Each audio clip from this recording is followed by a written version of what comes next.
Tea Campers, happy What's Cooking Wednesday. For today, we are going to be making a sweet potato crust quiche. It may sound a little bit complicated, but in fact, it's quite easy and can be used with simple tools found around your kitchen, as well as ingredients that you likely already have in your refrigerator. There's a lot of really great things about this recipe. First, it is naturally vegetarian as well as gluten-free. Of course, if you choose to add in meat as one of your filling or your sort of topping options, you can absolutely do so. But to ensure that this recipe is as accessible as possible to everyone, we have chose to keep it vegetarian for this version. Also, you can choose which toppings or fillings that you would like to use. So you can pick your favorite vegetables, or if you're looking to try a new veggie possibly, this is a great way to do so. This recipe can be made in advance, so you can make it the night before if you wish to have it for breakfast the next day, but it's also protein packed and loaded with nutrients, so it can make a great meal for any time of the day. Like I mentioned before, this recipe is naturally gluten-free, as sweet potatoes are gluten-free. So again, if you are celiac like myself, this is a great option for everyone in the entire family. So let's get started. You are going to preheat your oven to 425 degrees Fahrenheit. If this is new for you, please make sure that you are checking in with an adult because ovens can be dangerous. So we want to make sure that everyone is safe while operating an oven. This is going to take a little bit of time to preheat to the temperature that is required. So this is a great time to start to gather your materials. What you're going to need in terms of ingredients for this recipe is 2 large sweet potatoes. These will need to be washed as well as peeled before we get to the fun step. Next, you are going to need 4 eggs, as well as a 1/4 cup of milk or dairy substitute. If you are lactose intolerant, you can even substitute with water if you wish. You're also going to need some oil to coat your pan. And your pan ideally is going to be a round 9-inch dish. These dishes are often used to create things like pies. However, if you do not have a round dish, don't worry. You can use a square or a rectangular casserole dish as well. It just means that when you go to slice and enjoy your quiche, you'll be enjoying them in squares rather than sort of pie slices. You're also going to want to grab some salt and some pepper to help season your quiche, as well as your toppings or your fillings of choice. Today, I've chosen to use cheese, green peppers, and mushrooms. But again, this is an awesome opportunity to customize it based on the veggies and toppings that you love. Let's get started.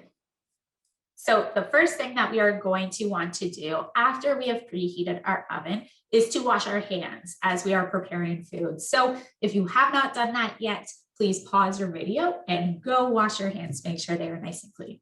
Great. The next thing we're going to want to do is to take our dish that we are using, and we're going to want to grease it a little bit with some olive oil or any cooking oil that you might have around the house. And this is going to make sure that it is helping to cook our sweet potatoes, but it's also going to make it a little bit easier to remove from the pan when we are done. So I am using a basting brush to do this. However, you can also use a cooking spray if you have that, or you can even dip a paper towel into a bit of oil and coat your pan like such.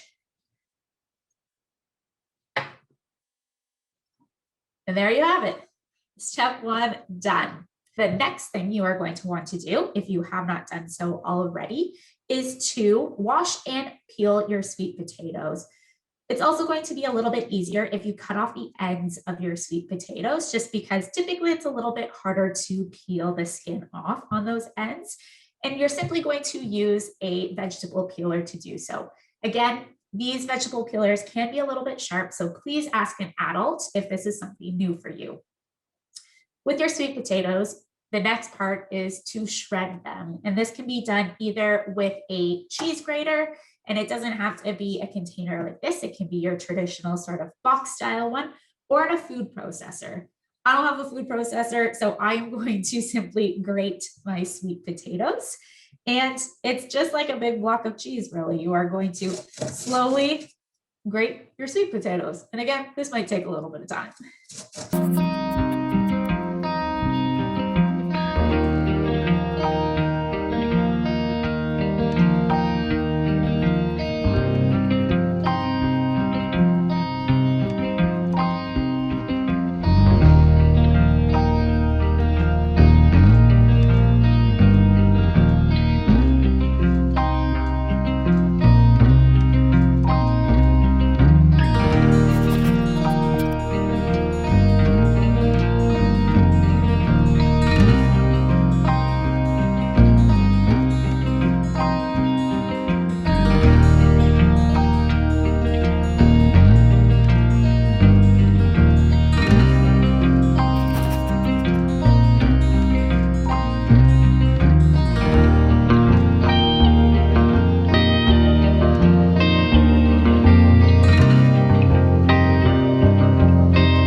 Awesome. Now that you've grated your sweet potatoes, you are going to take your greased pan and you are going to press your grated sweet potatoes into the pan. And again, this is going to create the crust.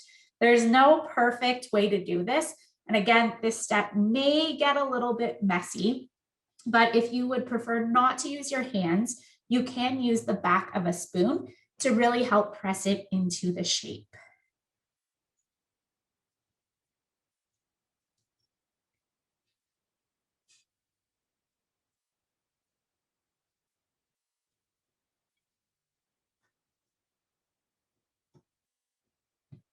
Don't forget to get the sides and kind of work up that a bit to get that crust a nice crispy edge.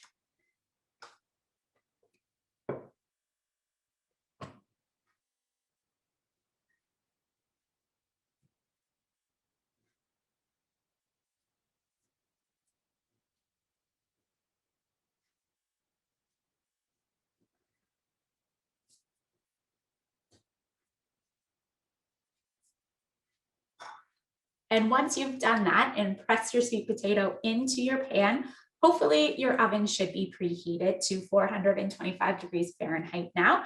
And you are going to take your dish and carefully place it in the oven to bake, which is known as a soft bake, for 20 minutes. This is going to help bake the crust of it before we put in the eggs and the toppings. Let's go. While your quiche is in the oven, this is a great time to start prepping on the next steps. I also like to take this time to clean up my workstation a bit, considering you no longer need your grater or any of the shreds of the sweet potato that might have snuck out. This is a great chance to take your eggs out, pour your milk or your dairy substitute, as well as chop and prep any of the veggies or cheese that you will be using when we go to assemble your quiche soon. After the 20 minutes has passed, you're going to want to carefully remove your quiche crust from the oven using oven mitts. It's best to let it cool for a few minutes before adding all of your toppings. However, you can start on the mix-ins if you haven't finished cutting up all of your veggies just yet, but we will show you how to assemble it next. You're going to want to add your milk or your dairy substitute to your eggs into a bowl or a mixing container and mix or whisk together. This can be done with a whisk or a fork.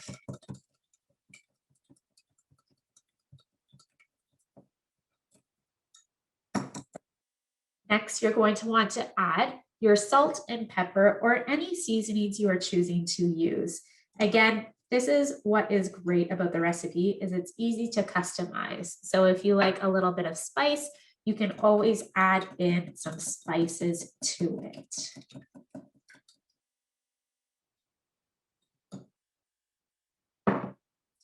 Great, now the assembly.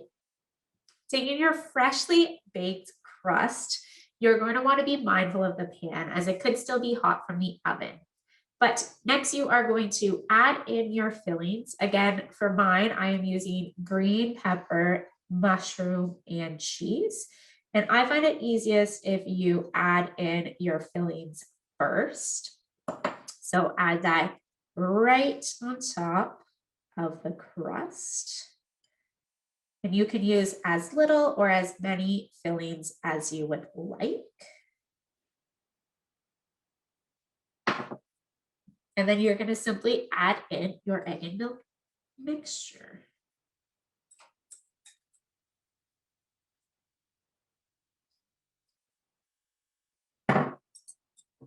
I like to add my cheese on at the end to get a little bit of a cheesy layer on top.